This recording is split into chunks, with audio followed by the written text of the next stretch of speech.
আমার পক্ষ থেকে আমার প্রতিপক্ষদের একটু প্রশ্ন হলো, আমি কুমিল্লায় থাকি। গত বছর কুরবানির জন্য একটি খাসি ক্রয় করি। ঈদের দিন বাড়িতে প্রোগ্রাম থাকায় ফজরের পর পরে তা আমি জবাই করে ফেলি।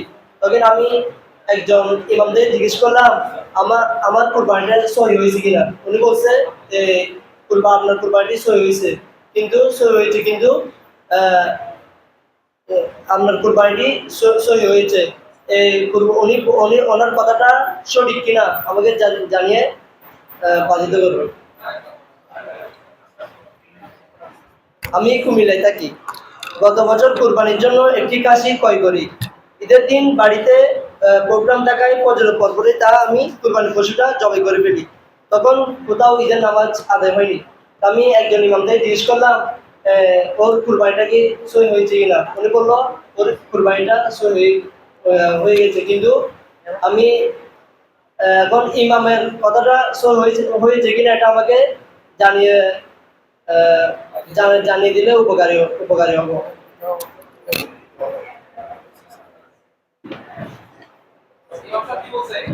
ইমাম সাহেব বলছে সঠিক।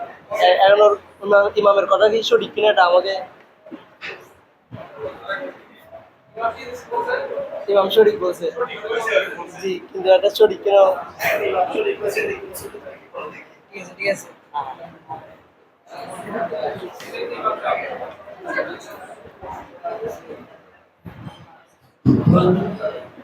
ধন্যবাদ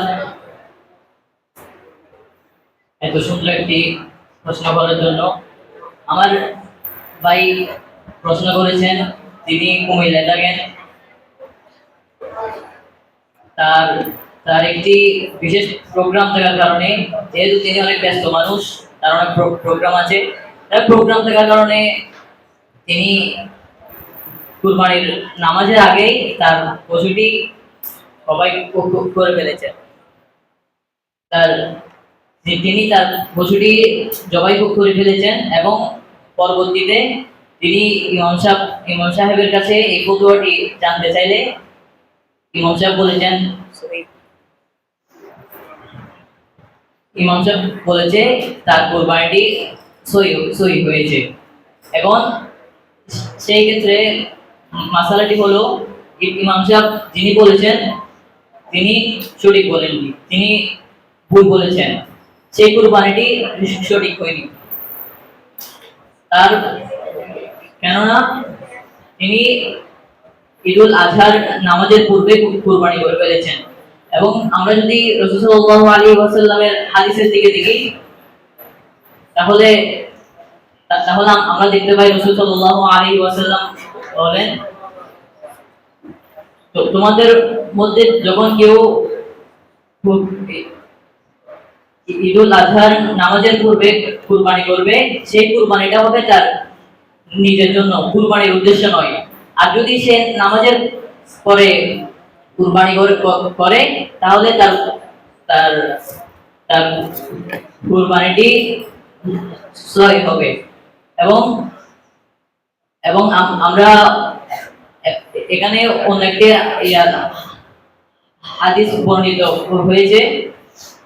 রাসূল সাল্লাল্লাহু আলাইহি ওয়াসাল্লাম বলেন, আমরা কুরবানির পশু জবাই করতাম ঈদের আমাদের পর। এবং তিনি আরো জানতে চেয়েছেন যে কিছু জানতে চান, সহি হয়েছে বলছে। এটা কি আমাদের নির্দিষ্ট মসজিদের নামাজ শেষ হইলে, নাকি এলাকার যে কোনো মসজিদের নামাজ শেষ হইলে কি এটা